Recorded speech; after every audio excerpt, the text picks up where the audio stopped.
What happens when a picture-perfect life explodes in a single moment? Dora Martinez thought she had it all.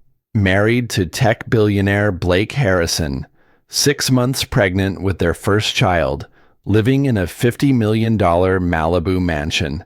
Then, during one lavish dinner at an exclusive restaurant, Blake delivered a bombshell that shattered everything. "I'm done. Papers tomorrow. Don't make this harder than it needs to be." But what happened next? Nobody, least of all Blake, could have predicted it. Because the next morning, his own mother showed up at Sarah's door with suitcases, ready to move in and declare war on her own son. This isn't just a story about betrayal. This is an epic tale of revenge, hidden millions, FBI raids, and a shocking twist that will leave you speechless. If you're ready for a story that proves truth is stranger than fiction, hit that like button right now and buckle up.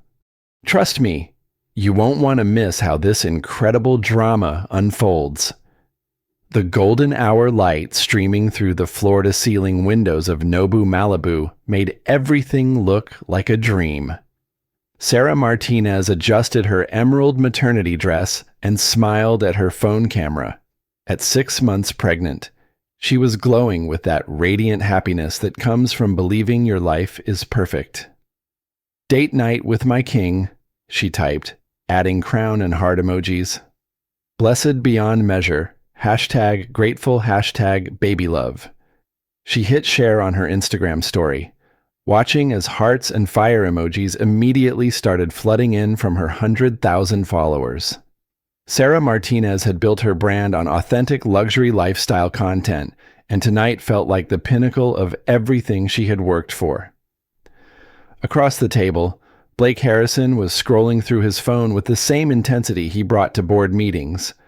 At 35, he was the golden boy of Silicon Valley, the CEO who had turned Tech Vault Industries into a $2 billion empire through cryptocurrency and artificial intelligence innovations.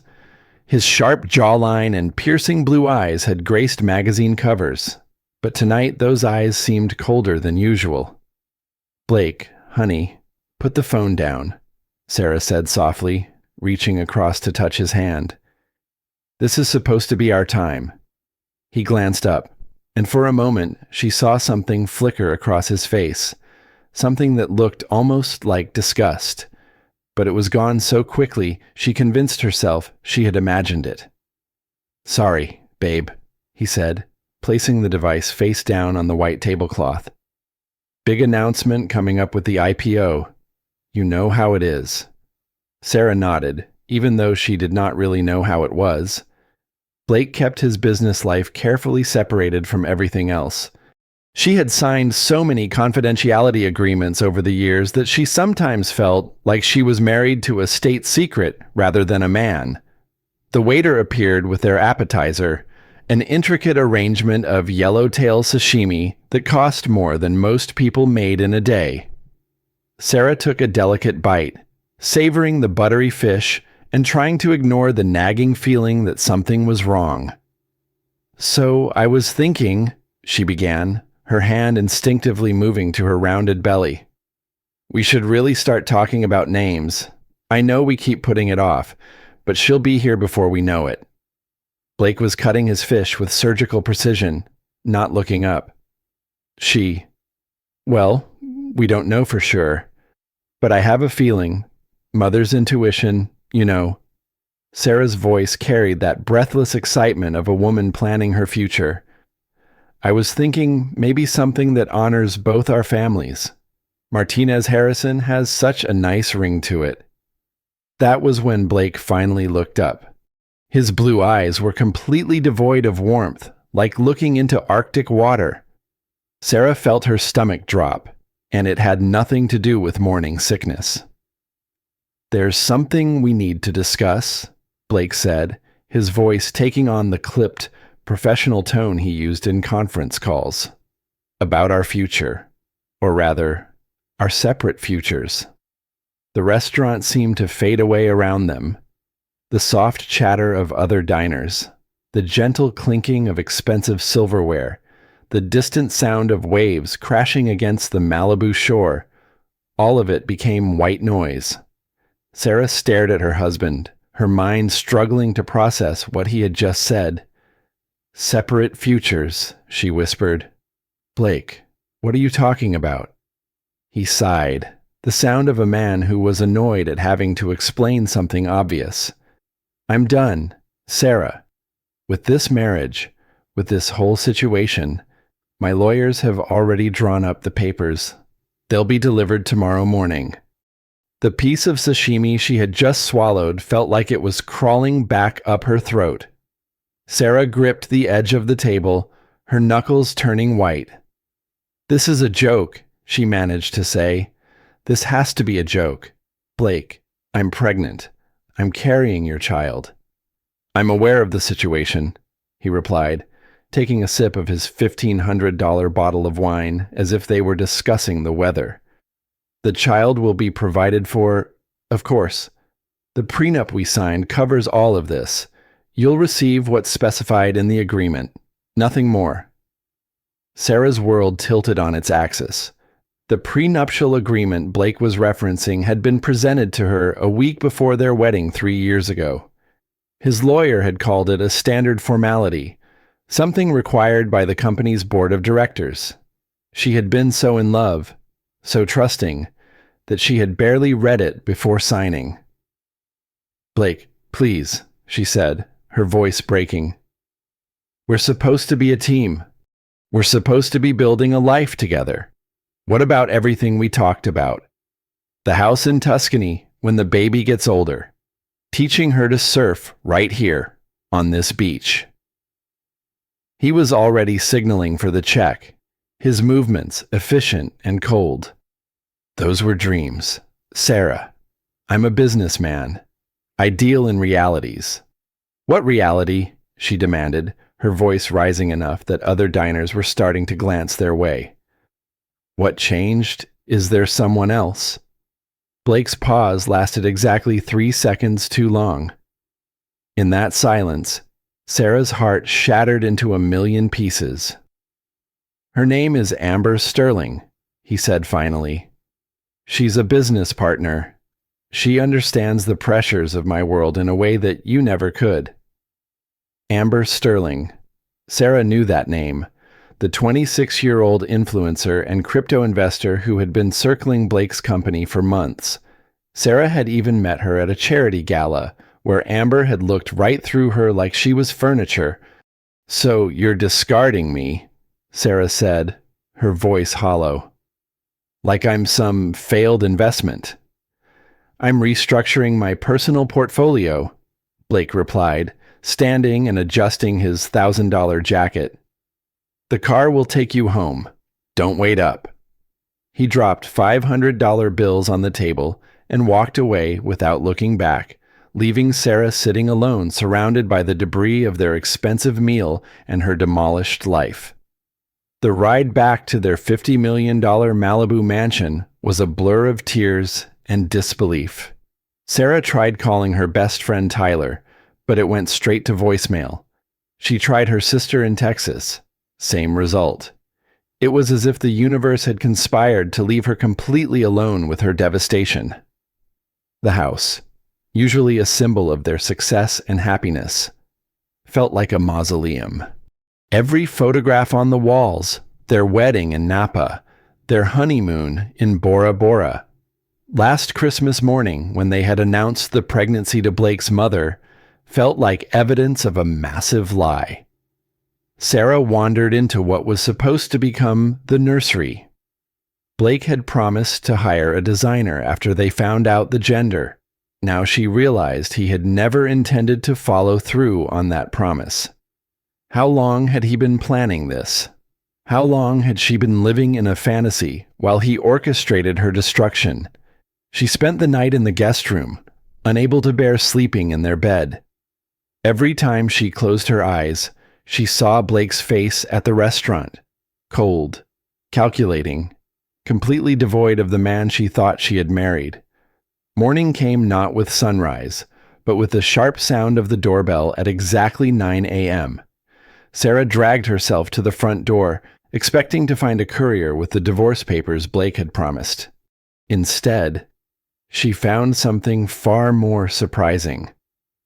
Standing on the doorstep with 2 Louis Vuitton suitcases and an expression of grim determination was Margaret Harrison, Blake's mother.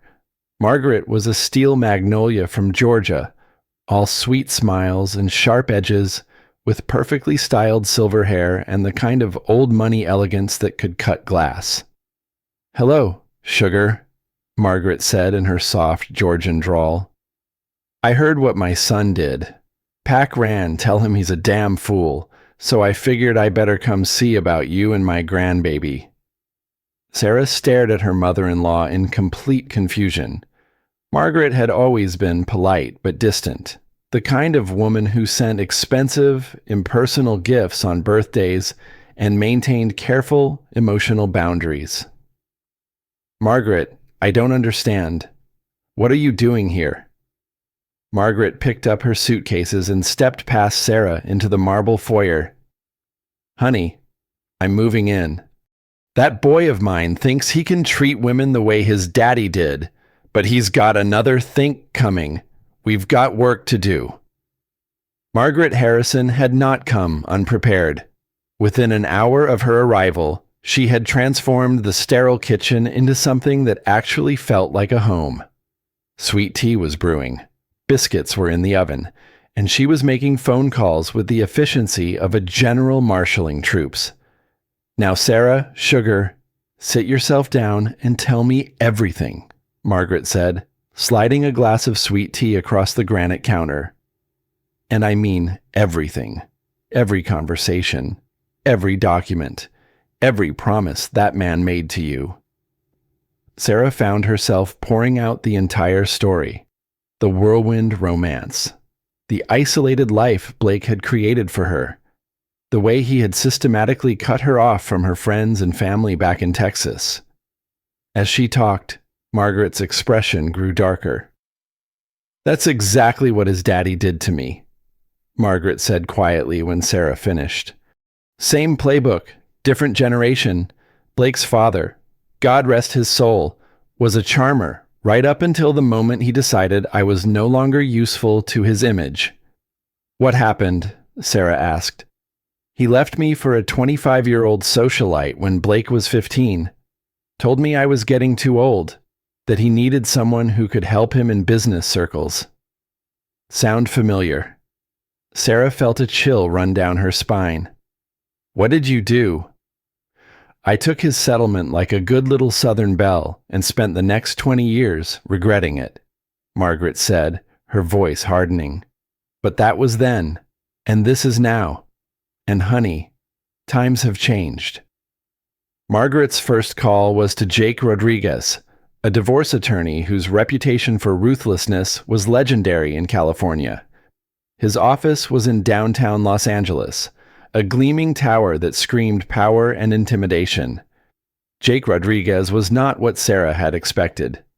Instead of the slick suits and shark-like demeanor she had imagined, he was a compact man in his 40s with kind eyes and calloused hands that spoke of a childhood far from privilege. "Mrs. Martinez," he said, gesturing to chairs in his surprisingly modest office. "Mrs. Harrison has filled me in on the basics. I'm going to be straight with you. This is going to be ugly." "How ugly?" Sarah asked. "Your husband is worth approximately $2 billion on paper. In reality, he's probably worth twice that. The prenup you signed is designed to give you essentially nothing, but prenups can be challenged, especially when there's fraud involved." "Fraud." Jake opened a thick file on his desk. "I've been investigating Blake Harrison for 6 months, ever since another client mentioned some irregularities in TechVault's financial reports. Your husband has been running money through offshore accounts, shell companies, and fake charitable foundations. The FBI is already looking into it, but they're moving slowly." Sarah felt a flutter of hope for the first time in 24 hours. So we can prove he's been hiding money. Better than that, Jake said with a grim smile. We can prove he's been committing federal crimes. And Mrs. Martinez. Federal judges don't like it when wealthy men try to hide assets during divorce proceedings. Margaret leaned forward. What do you need from us? Everything. Every conversation, every document, every password Sarah might have access to. We're going to turn Blake Harrison's empire inside out. While Sarah and Margaret were meeting with Jake Rodriguez, Blake was having a very different kind of meeting in his glass-walled office overlooking the Pacific Coast Highway. Amber Sterling was sprawled across his black leather couch, live streaming to her 2 million Instagram followers. Good morning, beautiful people. Amber cooed into her phone camera. I'm about to give you a tour of my new favorite place. You're going to die when you see this view. Blake watched from his desk as Amber panned the camera across his office, making sure to capture the expensive art and the breathtaking ocean vista. She was performing for her audience, but she was also performing for him. Everything about Amber Sterling was calculated, from her platinum blonde hair to her surgically enhanced curves to her carefully crafted image as a cryptocurrency queen. So Blake, she said, finally addressing him directly, when do I get to see the house? I'm dying to do a proper house tour for my followers. They're obsessed with luxury real estate content. Blake felt a momentary pang of something that might have been regret. The house was still Sarah's legal residence. She was probably there right now, crying and pregnant and completely destroyed. For just a second, he remembered the woman he had fallen in love with 3 years ago. Sarah had been different then. Ambitious, but not greedy. Beautiful, but not artificial. Passionate about her work in sustainable marketing. But that Sarah had become a liability. She asked too many questions about his business dealings. She wanted to post couple photos that would interfere with his carefully managed public image.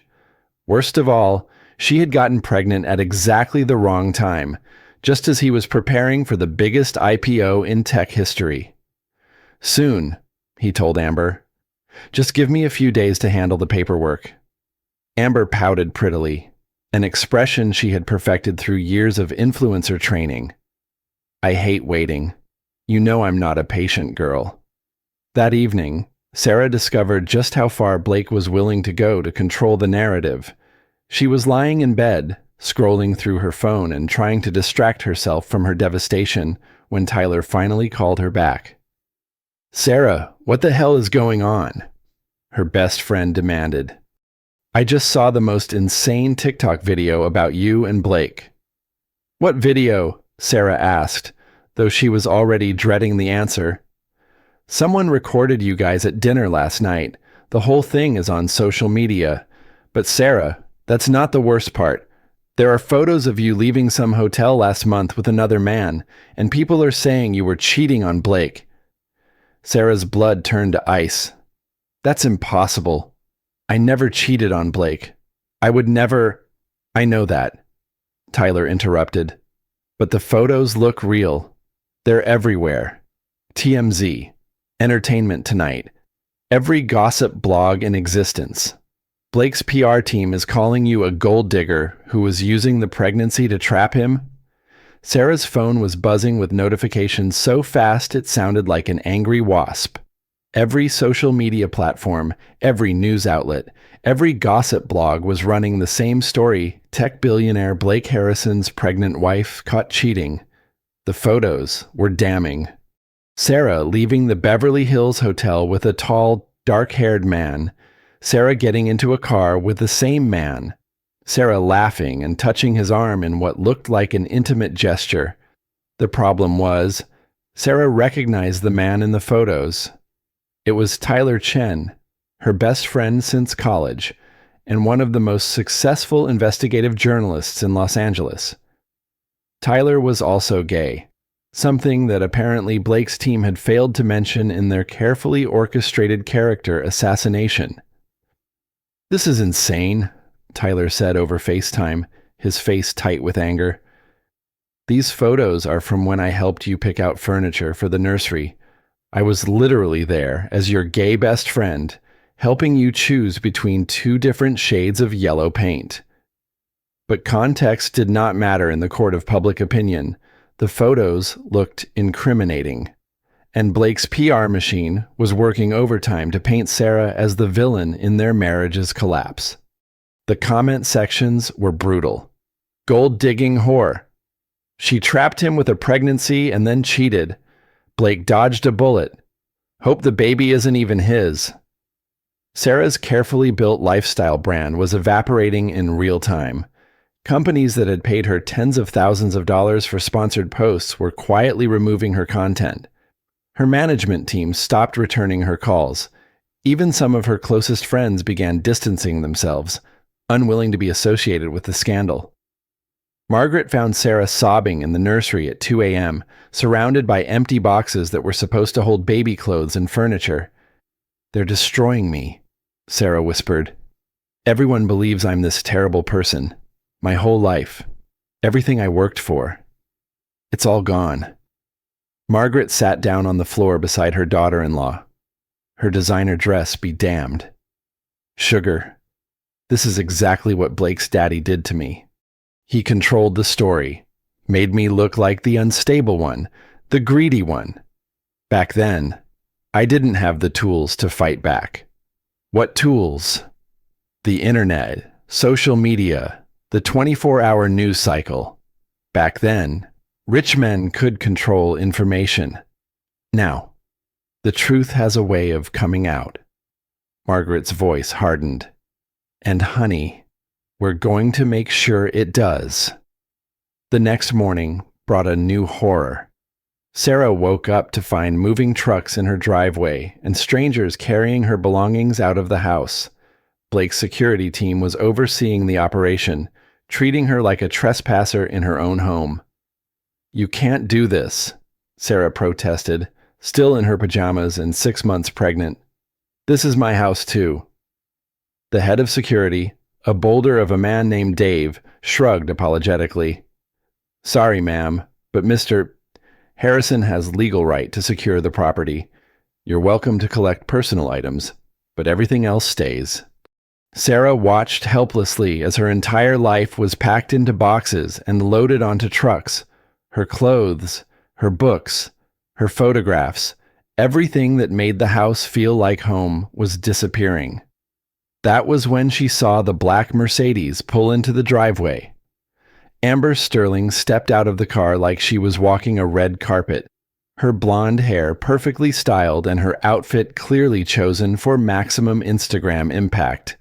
She was followed by a camera crew and what looked like an interior designer. "Oh my God, this place is even more gorgeous than the photos," Amber gushed, apparently live streaming the whole thing. "I cannot wait to put my own touch on it. Blake has such amazing taste." Sarah felt something snap inside her chest. This woman was not just stealing her husband, she was stealing her entire life, in real time, for social media content. "You need to leave," Sarah said, her voice shaking with rage and heartbreak. "This is still my home." Amber looked at her with perfectly practiced surprise, as if she had just noticed Sarah was there. "Oh, hi, you must be Sarah. I'm Amber. Blake has told me so much about you." The condescension in her voice was like a slap.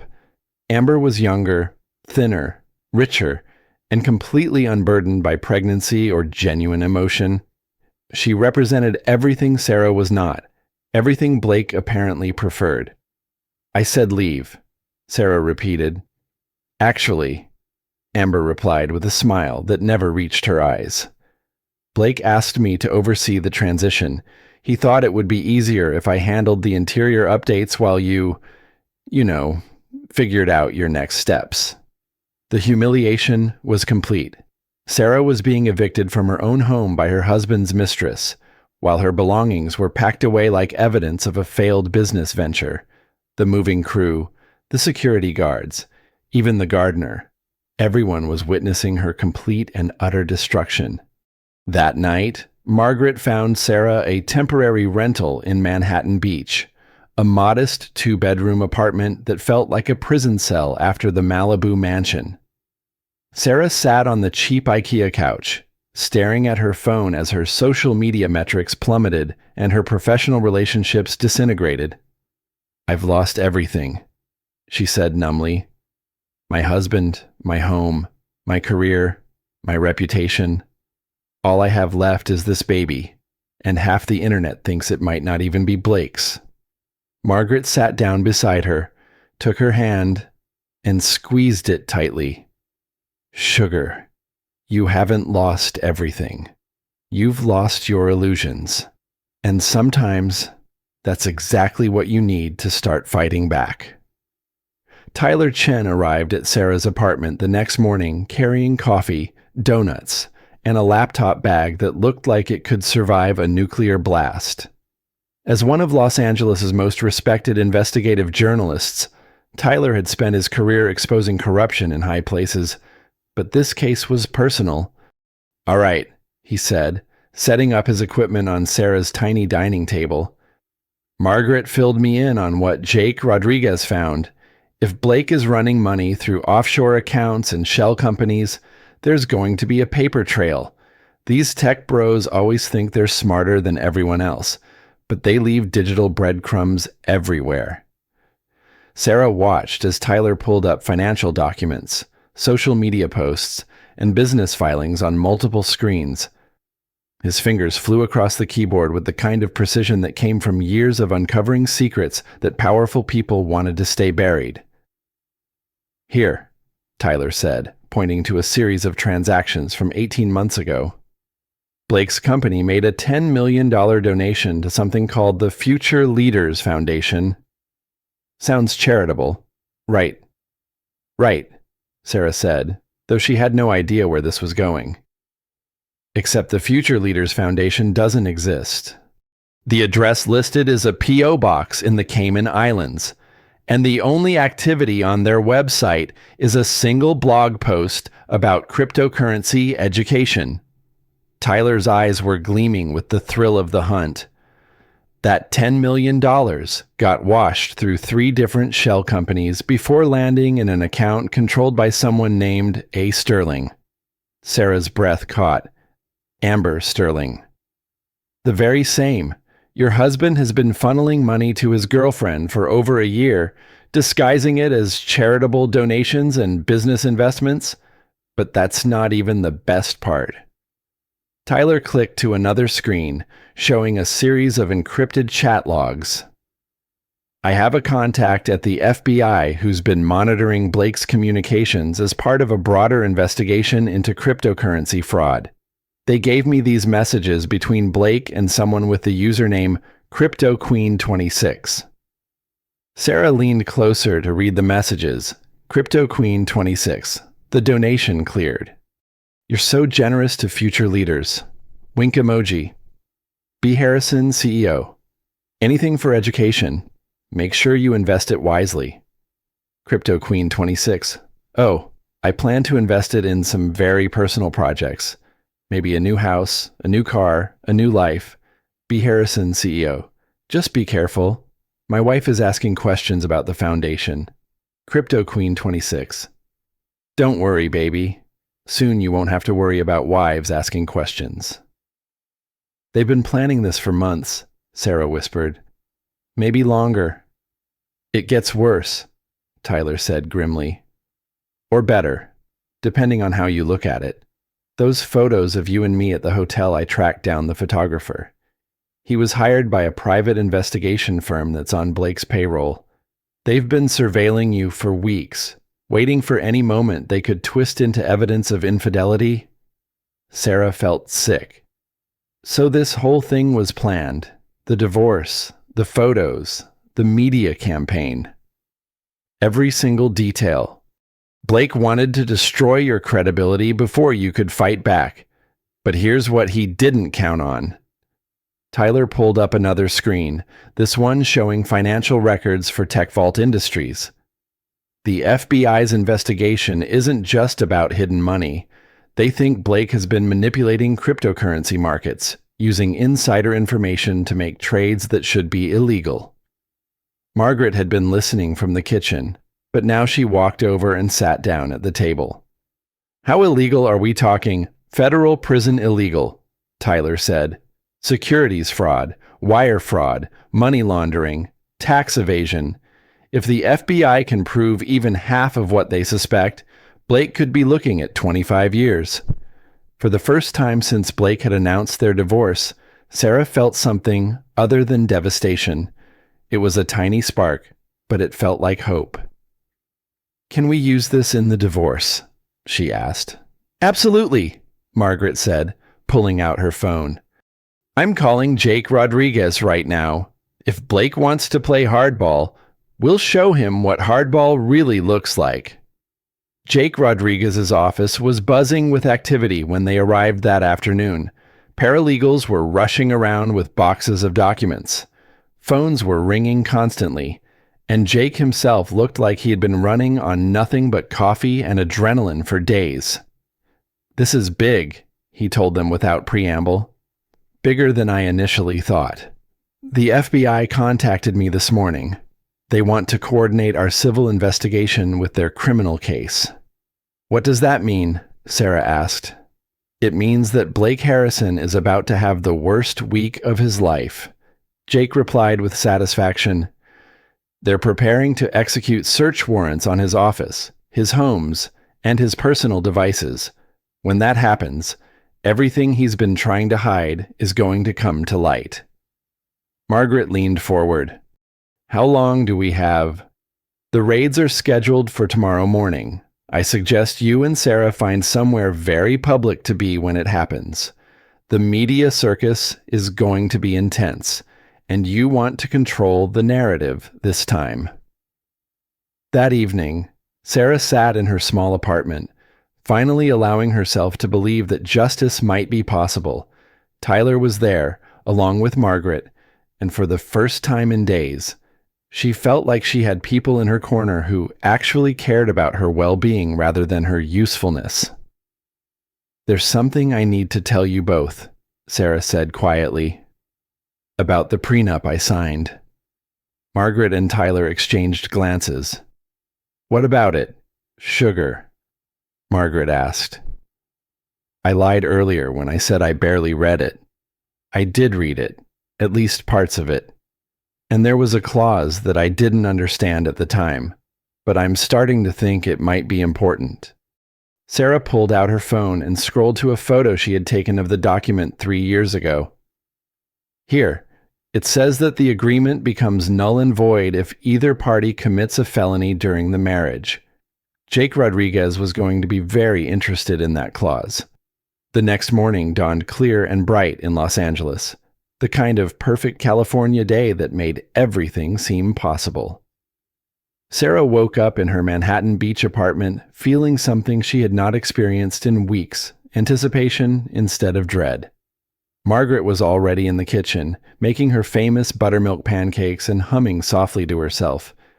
She had transformed the small space into something that felt like home, complete with fresh flowers and the scent of coffee that actually tasted good instead of expensive.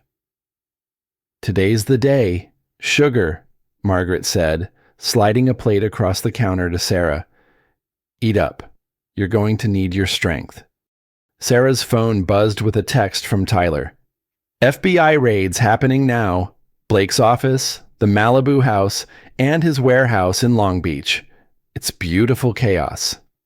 Attached was a photo that made Sarah's heart sing Blake Harrison being led out of his office building in handcuffs, his perfectly styled hair disheveled and his $1,000 suit wrinkled. The expression on his face was pure shock, as if he genuinely could not believe that consequences had finally caught up with him. "Oh my," Margaret said, looking at the photo over Sarah's shoulder. "That's going to make quite a statement." The news broke within hours, and this time, the story was very different. Tech CEO Blake Harrison arrested in federal fraud investigation. Tech Vault Industries under FBI investigation for market manipulation. Cryptocurrency King's empire crumbles. Sarah's phone started ringing immediately. Reporters, former colleagues, friends who had abandoned her just days ago. Everyone wanted a statement, an interview, a comment on the dramatic reversal of fortune. Jake Rodriguez called with an update. The felony clause in your prenup is ironclad. Blake's arrest this morning automatically voids the entire agreement. You're entitled to full spousal support and an equal division of marital assets. How much are we talking about? Sarah asked, though she almost did not want to know. Conservatively, about $200 million. That's before we factor in damages for emotional distress, defamation, and the financial harm to your career. Sarah had to sit down. $200 million. Enough to secure her child's future, to rebuild her life, to never have to worry about money again. It felt surreal after days of believing she would be left with nothing. Margaret was already planning their next move. We need to get you in front of cameras. Sugar. The narrative is shifting, and we want to make sure it shifts all the way. That afternoon, Sarah found herself sitting across from Amanda Walsh, the host of Los Angeles' most popular afternoon talk show. Amanda was known for her tough but fair interviews, and she had been one of the first journalists to question the initial story about Sarah's supposed infidelity. Sarah Martinez, thank you for joining us, Amanda said as the cameras rolled. This has been an incredible week for you. How are you feeling? Sarah had practiced this moment with Margaret and Tyler, but sitting under the bright studio lights, she found herself speaking from the heart instead of from their prepared talking points. I'm feeling grateful, Amanda. Grateful for the truth coming to light. Grateful for the people who stood by me when it would have been easier to believe the lies. And grateful that my daughter will grow up knowing that justice is possible. Your daughter. Sarah's hand moved instinctively to her belly, where the baby was doing her usual afternoon gymnastics routine. Yes, we found out yesterday that we're having a girl. I'm going to name her Hope. The interview continued for 20 minutes, with Sarah calmly and eloquently explaining how Blake had manipulated the situation, how the photos of her with Tyler had been taken out of context, and how she was looking forward to rebuilding her life as a single mother. By the time the show aired that evening, public opinion had completely reversed. The comment sections that had been full of hatred just days ago were now filled with support and admiration. Sarah Martinez is a queen. Blake Harrison is trash. Hope Martinez is going to have the strongest mama. Sarah's Instagram followers started climbing again. Brands began reaching out tentatively, testing the waters for potential partnerships. The lifestyle influencer career that had seemed completely destroyed was showing signs of resurrection. That night, Sarah and Margaret celebrated with Chinese takeout and sparkling cider in Sarah's small apartment. For the first time in weeks, Sarah allowed herself to feel optimistic about the future. You know what this means? Margaret said, raising her plastic cup in a toast. It means Blake Harrison picked the wrong woman to mess with. And more importantly, he underestimated the power of Southern women with nothing left to lose. Sarah laughed, a sound that felt rusty from disuse but genuine. Thank you, Margaret, for everything. I don't know what I would have done without you. Sugar, you would have been just fine. You're stronger than you know. Blake and his daddy. They both made the same mistake. They thought they could break us down and we'd just disappear quietly. But we Martinez and Harrison women, we don't disappear. We come back swinging. As Sarah fell asleep that night, she felt something she had not experienced since that terrible dinner at Nobu Peace. Blake was in custody. The truth was public. Her financial future was secure. And she had people in her corner who genuinely cared about her. For the first time in weeks, she slept through the night without nightmares. She had no idea that Blake Harrison had one more card to play, and it was going to destroy everything all over again. Sarah woke up to the sound of her apartment door being kicked in. It was 6 a.m. on a Thursday morning, exactly 1 week after Blake's arrest, and Sarah had been sleeping peacefully for the first time in months. The sound of splintering wood and shouted commands jolted her from dreams of baby cribs and fresh starts into a nightmare that felt all too real. FBI search warrant, nobody move. Sarah struggled to sit up in bed, her pregnant belly making the movement awkward and slow. Through her bedroom doorway, she could see armed agents flooding into her small apartment, their tactical gear and weapons making the space feel even smaller. Sarah Martinez, one of the agents, shouted, "Show me your hands." "I'm pregnant," Sarah called out, her voice shaky with confusion and terror. "I'm 6 months pregnant. Please don't hurt my baby." Agent Jennifer Park, a compact woman with kind eyes and steel in her voice, appeared in the doorway. "Mrs. Martinez, I need you to get dressed and come with us. You're under arrest for conspiracy to commit wire fraud, money laundering, and securities violations." The words hit Sarah like physical blows. "That's impossible. I didn't do anything. I don't know anything about Blake's business." "Ma'am, we'll discuss this at the station. Right now. I need you to cooperate." As Sarah fumbled for clothes with trembling hands, she could hear the agents tearing apart her apartment. They were seizing her computer, her phone, her financial documents, even her personal journals. Everything she had been using to rebuild her life was being taken away as evidence in a case she did not understand.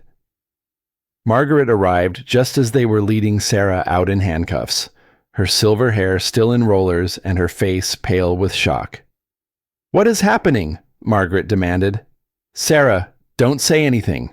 I'm calling Jake Rodriguez right now." But Jake Rodriguez was dealing with his own crisis. His office had been raided simultaneously, and he was being questioned about his role in what the FBI was calling a conspiracy between Sarah and Blake to defraud investors and hide assets offshore. The booking process at the federal courthouse was a humiliation unlike anything Sarah had ever experienced. Fingerprints, mugshots, a medical examination that confirmed her pregnancy but offered no protection from the charges she was facing. The worst part was the perp walk. As they led her from the courthouse to the detention facility, dozens of cameras were waiting. Sarah found herself on every news channel and social media platform, her pregnant silhouette in an orange jumpsuit becoming an instant symbol of fallen grace. The headlines were brutal. "Pregnant fraudster Sarah Martinez arrested." "The other side of the tech vault scandal." "Wife and husband crime team bilked millions." In her cell, Sarah finally got to see the evidence against her. According to the FBI, she had been an active participant in Blake's schemes from the beginning. Bank accounts opened in her name, shell companies listing her as an officer, investment documents bearing her signature. The problem was, Sarah recognized her own signature on documents she had never seen before. Tyler Chen was one of the few people willing to visit her in jail, and his face was grim when he sat down across from her in the visiting room. "This is bad, Sarah. Really bad. Someone has been setting you up for months, maybe years." "Blake," Sarah said immediately. "It has to be Blake." "That's what I thought too. But Sarah, Blake is in federal prison. He's been there for a week. He couldn't have orchestrated something this sophisticated while he was locked up." A cold realization was creeping over Sarah. "Then who?" Tyler leaned forward, lowering his voice. "I've been digging into Amber Sterling's background. She's not just some influencer who got lucky in crypto investments. She has a degree in forensic accounting from Wharton and worked for 3 years at a white-collar defense firm before she became a social media personality. So she has the skills and knowledge to pull off financial fraud on this scale. And Sarah, I found something else. Amber Sterling isn't even her real name. The information hit Sarah like a truck. Everything she thought she knew about Blake's mistress was a lie. Amber Sterling was not some young woman who had seduced her husband away from his family. She was a sophisticated criminal who had been playing a longer game than any of them had realized. Her real name is Amanda Stone, Tyler continued. She's wanted by the FBI in connection with several other financial crimes. The crypto queen persona, the Instagram lifestyle, all of it was an elaborate cover. But why frame me? Sarah asked, though part of her already knew the answer. Because you're the perfect patsy, the scorned wife, the gold digger, the woman with motive to steal from her rich husband. While you're sitting in jail, she's disappearing with millions of dollars that she stole from both you and Blake. That night, alone in her cell, Sarah finally understood the scope of what had happened to her. She had not just been betrayed by her husband. She had been systematically destroyed by a master manipulator who had used Blake's midlife crisis and Sarah's trust to orchestrate one of the most sophisticated con games she had ever heard of. Blake had been a fool, but Sarah had been the mark. And now, as she lay on a narrow cot in a federal detention center, feeling her daughter kick inside her belly, Sarah realized that everything she thought she had won was gone again. Her freedom, her reputation, her future. All of it was in the hands of a justice system that seemed determined to believe she was guilty.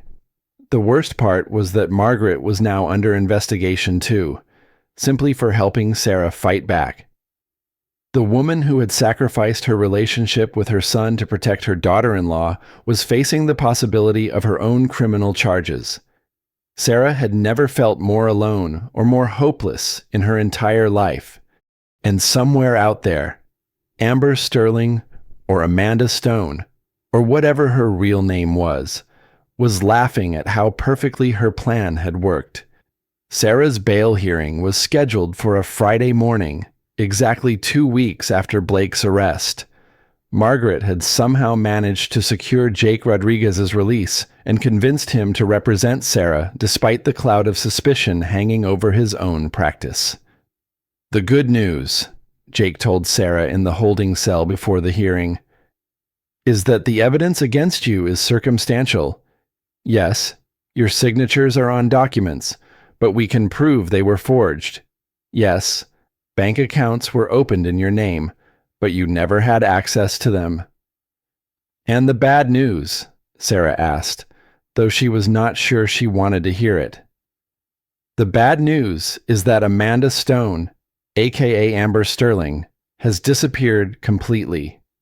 Her apartment is empty, her social media accounts are deleted, and approximately $50 million is missing from accounts that were supposedly under your control. Sarah's heart sank. So I'm still the fall guy. Not if I can help it. We've got Margaret on standby to testify about the timeline. Tyler has digital evidence showing the forgeries, and believe it or not, we might have one more ally you're not expecting. Before Sarah could ask what he meant, the bailiff was leading her into the courtroom. The gallery was packed with reporters, curious onlookers, and a surprising number of supporters who had been following her story on social media. Judge Patricia Williams was a no-nonsense woman in her 60s who had built a reputation for fairness and an absolute intolerance for games in her courtroom. As Sarah stood before the bench in her orange jumpsuit, the judge's expression was unreadable. Your Honor, the federal prosecutor began, the defendant is a flight risk. She has access to millions of dollars in hidden assets and has already demonstrated a willingness to engage in sophisticated financial crimes. Jake Rodriguez stood to respond, but before he could speak, there was a commotion at the back of the courtroom. The doors opened and Blake Harrison walked in, flanked by federal marshals and looking like he had aged 10 years in 2 weeks. Your Honor, Blake said in a voice that carried across the silent courtroom. I need to speak. Judge Williams frowned. Mr. Harrison, you are not authorized to— I want to confess, Blake interrupted, to everything, and I want to tell the truth about my wife.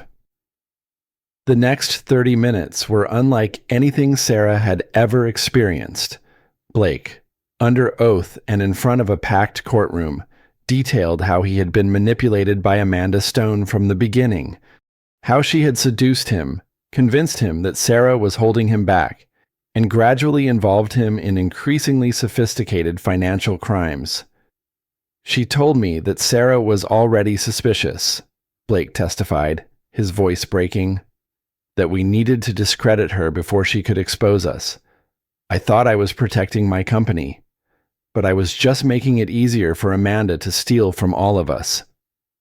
According to Blake's testimony, Amanda Stone had been planning to frame both of them from the beginning. The divorce, the media campaign against Sarah, even Blake's arrest, all of it had been designed to create chaos while Amanda transferred money from Tech Vault Industries into accounts she controlled. The signatures on the documents in Sarah's name are forgeries, Blake continued. Amanda had samples of Sarah's handwriting from birthday cards and thank you notes. She's an expert at this kind of thing. She told me she had done it before, to other couples, but I didn't care because I thought I was getting what I wanted. Sarah found herself crying for the first time since her arrest, but they were not tears of sadness. They were tears of relief so overwhelming that she could barely breathe. Judge Williams asked the prosecutor to respond to this new information, but the federal attorney looked as stunned as everyone else in the courtroom. Your Honor, we'll need time to investigate these claims. Motion for immediate release granted. Judge Williams declared, all charges against Sarah Martinez are dismissed pending further investigation. As the bailiff unlocked Sarah's handcuffs, she looked across the courtroom at Blake. He was crying too, and for a moment, she saw the man she had fallen in love with 3 years ago. Not the cold, calculating CEO who had destroyed her life, but the broken human being who had been manipulated just as cruelly as she had. But that moment of sympathy was brief. Blake had made his choices. Even if Amanda Stone had influenced them, he had been willing to destroy Sarah and their unborn child to protect himself. Some betrayals could be explained, but they could not be forgiven. Margaret was waiting outside the courthouse with a car and a suitcase full of Sarah's clothes. As they drove away from the federal building, Sarah finally allowed herself to believe that the nightmare might actually be over. Is it really finished? She asked Margaret. The legal part, yes. The FBI will keep investigating Amanda Stone, but you're free. The charges are dropped. Blake has confessed to everything. And Jake says the civil case is now a slam dunk. Sarah nodded, but she felt strangely empty. She had her freedom back, her reputation was being restored, and she was about to become a very wealthy woman. But the cost had been enormous. Her marriage was over, her trust in people was shattered, and she would be raising her daughter alone. There's something else, Margaret said gently. Blake wants to see you, to apologize properly. I told him I'd ask, but the decision is entirely yours. Sarah thought about it for a long moment. Part of her wanted closure, wanted to hear Blake acknowledge the pain he had caused, but another part of her knew that some doors, once closed, should stay that way. No, she said finally. I don't need his apologies. I need to focus on moving forward. Margaret smiled. Good girl. You're stronger than you know. Sarah Martinez. And that little girl you're carrying is going to be lucky to have you as her mama. 6 months later, Sarah was living in a beautiful house in Manhattan Beach, just 3 blocks from the ocean. Hope Martinez had been born on a perfect spring morning, healthy and beautiful and utterly unaware that her first months of life had been surrounded by federal investigations and media circuses. Sarah had rebuilt her brand stronger than ever, pivoting from luxury lifestyle content to authentic storytelling about resilience and single motherhood. Her book deal was worth 7 figures. Her speaking engagements were booked solid. And she had launched a nonprofit foundation to help other women who had been victims of financial abuse. Margaret had moved permanently to California, transforming from mother-in-law to chosen family. She spent her days spoiling hope and her evenings helping Sarah plan the next phase of her career. Tyler Chen had won a Pulitzer Prize for his investigative series about financial fraud in Silicon Valley, using Sarah's case as the centerpiece of a broader examination of how wealthy men weaponize the legal system against their wives. Blake was serving a 15-year sentence in federal prison, the last Sarah had heard. He was teaching computer classes to other inmates and had found religion. She wished him well. In the abstract way you might wish well for a stranger. But she felt no connection to the man who had once been her husband. As for Amanda Stone, she had vanished completely. Despite an international manhunt, the FBI had found no trace of her or the $50 million she had stolen. It was as if she had never existed at all. Sarah was sitting on her back porch, watching Hope sleep in her stroller, when her phone rang with a number she did not recognize. Sarah Martinez. The voice was familiar, but Sarah could not place it immediately. "This is Sarah. This is Agent Jennifer Park with the FBI. We met during your arrest. I have some news about Amanda Stone." Sarah's heart started beating faster. "You found her." "We found her body. She was discovered 3 days ago in a hotel room in Bangkok. Apparent suicide, though there are some inconsistencies we're investigating." Sarah sat down heavily. She had imagined this moment many times, justice finally catching up with the woman who had destroyed so many lives. But she felt no satisfaction, only a strange sadness. "What about the money?" Sarah asked. "That's the interesting part. We found evidence that she transferred most of it to various charities and victim compensation funds before she died. It's almost like she was trying to make amends." After Agent Park hung up, Sarah sat in the fading afternoon light, trying to process what she had just learned. Amanda Stone had been a master manipulator, a criminal who had caused immense pain to everyone she touched. But in the end, she had tried to return what she had stolen. It did not excuse what she had done, but it complicated Sarah's feelings about the woman who had nearly destroyed her life. That evening, Sarah was giving Hope her bottle when Margaret came into the nursery with a strange expression on her face. "Sugar, there's something I need to tell you. Something I probably should have mentioned months ago." Sarah looked up, immediately concerned by Margaret's tone. "What is it?" "I've been getting letters from Amanda Stone, or whatever her real name was. She'd been writing to me since before Blake's arrest." Sarah almost dropped the baby bottle. Why didn't you tell me?" "Because I wasn't sure what to make of them. But now, with the news about her death, I think you should see them." Margaret handed Sarah a manila envelope containing dozens of handwritten letters on expensive stationery. The handwriting was elegant and precise, nothing like the casual, social media-ready persona Amanda had presented to the world. Sarah opened the first letter, dated 6 months before Blake's arrest. "Mrs. Harrison, you don't know me, but I know your family very well. By the time you read this, I will have destroyed your son's life and marriage. I want you to know that Sarah is innocent of everything that's about to happen. I am not a good person, Mrs. Harrison. I have spent my adult life taking advantage of weak men and the women who love them. But Sarah Martinez is different from the other wives. She's genuine in a way that I have never been. And she loves your son despite his flaws. When this is over, please take care of her. She's going to need someone who understands what it's like to be betrayed by the men we trust most. I'm sorry for what I'm about to do to your family. I wish I could say I had a choice, but I stopped having choices a long time ago. Respectfully, a woman who envies Sarah Martinez. Sarah's hands were shaking as she read through the other letters. They detailed Amanda's plan, her regrets, her growing admiration for Sarah's strength, and her decision to return the stolen money after she was gone. The final letter was different from the others. Mrs. Harrison, if you're reading this, then I'm already dead, and Sarah is finally free. I want you to know that watching her fight back taught me something about courage that I had forgotten. Tell her that she was stronger than any of us realized.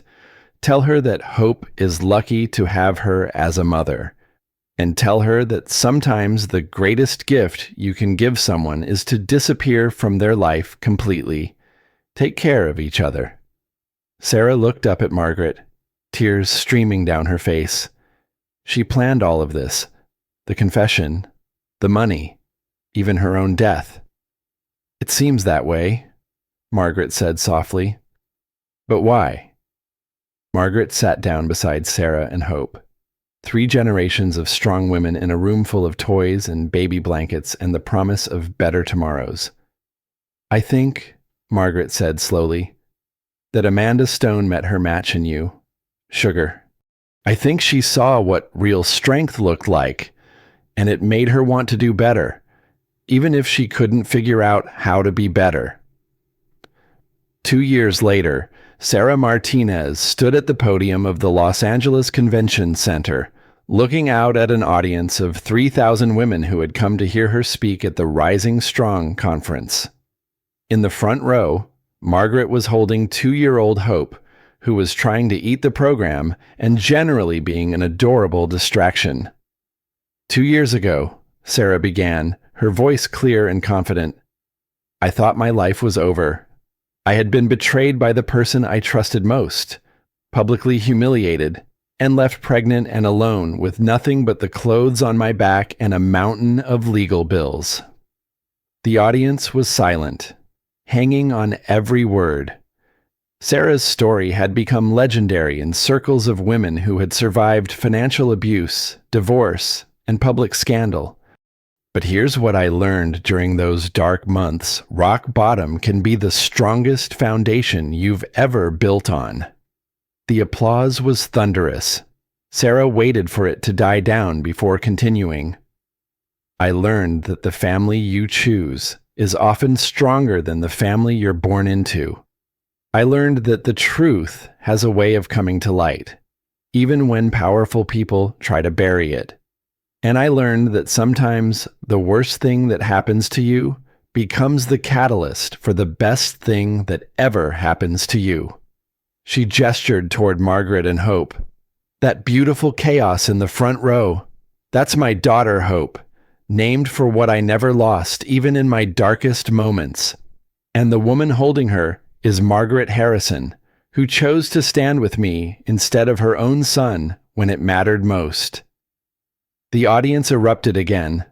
Margaret's story had become almost as famous as Sarah's, the Southern mother-in-law who had refused to let history repeat itself. But I want to talk to you today about something more important than my story. I want to talk about yours. For the next 45 minutes, Sarah shared the practical and emotional tools she had learned for rebuilding after betrayal. She talked about the importance of documentation, the power of finding your voice, and the strength that comes from connecting with other women who have walked similar paths. After her speech, Sarah was signing books in the lobby when a young woman approached her table. She was probably in her early 20s, well-dressed but with the haunted look that Sarah recognized immediately. Mrs. Martinez, the young woman said quietly, my name is Jessica. My husband is, well, he's like your ex-husband, rich, powerful, and I think he's planning to leave me. I'm 3 months pregnant, and I don't know what to do. Sarah looked into Jessica's eyes and saw her own story beginning all over again. Jessica, Sit down. Let me tell you some things you need to know." They talked for 20 minutes, with Sarah giving Jessica practical advice about protecting her assets, documenting conversations, and building a support network. As Jessica walked away with Sarah's personal phone number and a promise to stay in touch, Sarah felt a deep sense of purpose. This was why she had survived everything that happened to her. Not for revenge, not for money, but to be able to reach back and pull other women up behind her. That evening, Sarah was at home in Manhattan Beach, giving Hope a bath and thinking about the women she had met that day. Her phone rang with a call from an unknown international number. "Hello," she answered cautiously. "Sarah Martinez." The voice was male, with a slight accent she could not place. "This is Sarah. My name is Detective Inspector Williams with Scotland Yard. I'm calling about Amanda Stone, or as we knew her here, Rebecca Walsh." Sarah's breath caught. "I thought Amanda Stone was dead." "She is, but before she died, she left detailed instructions for her estate. Mrs. Martinez, you've been named as the primary beneficiary." The next few weeks were a whirlwind of international lawyers, probate courts, and revelations about Amanda Stone's true identity.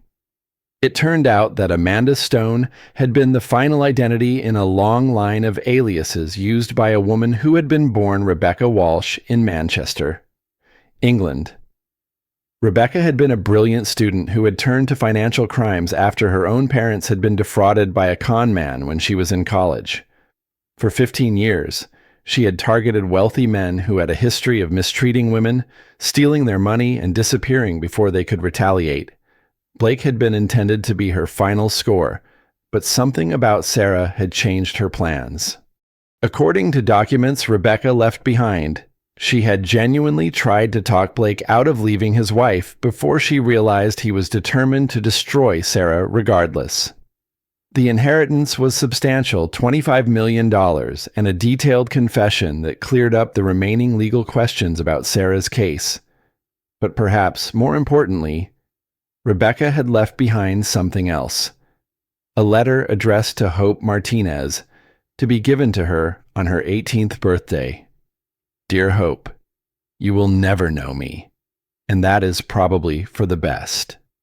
But I want you to know that your mother saved my soul, even though I was too far gone to save myself. I spent my life taking from others because I believed that was the only way to survive in a world that was cruel to women like me. Your mother showed me a different way, not by preaching, but by living it. She chose forgiveness over revenge, hope over bitterness, and love over fear. Watch how she lives her life. Hope. Learn from her strength. Be proud of the woman who raised you. The money I'm leaving your family comes with one condition: use it to help other women find their strength the way your mother found hers. I hope you have a beautiful life, full of all the things I never learned how to accept: love, trust, and peace. Respectfully. A woman who learned too late what really matters." Sarah sat in her garden, reading the letter by the light of the setting sun. Hope was playing with blocks on a blanket nearby, chattering to herself in the language that only 2-year-olds understand. In the end, this was what mattered: not the money, not the vindication, not the book deals or speaking engagements. Just this moment, in this garden, with this child who represented everything good that had come from the worst period of her life. Sarah's phone buzzed with a text from Tyler. New story breaking. Another tech CEO. Another pregnant wife. Another suspicious divorce. Sound familiar? Sarah looked at the message, then at Hope, then back at her phone. She typed back, "Send me everything. Sounds like someone needs help." Because that was what you did when you had been through hell and come out stronger. You turned around and helped the next person make the journey. The millionaire had announced divorce to his pregnant wife during dinner, and the next day, his mother had moved in with her. But that was just the beginning of a story that ended with 3 women, Sarah, Margaret, and even Amanda Stone, proving that when women choose to stand together, they can survive anything. And sometimes, they can even find a way to heal the world that tried to break them. If Sarah's incredible journey from betrayal to triumph inspired you, show some love by smashing that like button. It really helps more people discover these amazing stories. Drop a comment below. What would you have done in Sarah's situation? Would you have trusted Blake's mother? Don't forget to subscribe and ring that notification bell so you never miss our jaw-dropping real-life dramas that prove the human spirit is unstoppable. Share this with someone who needs to hear that no matter how dark things get, there's always hope for a comeback. Thanks for watching, and I'll see you in the next incredible story.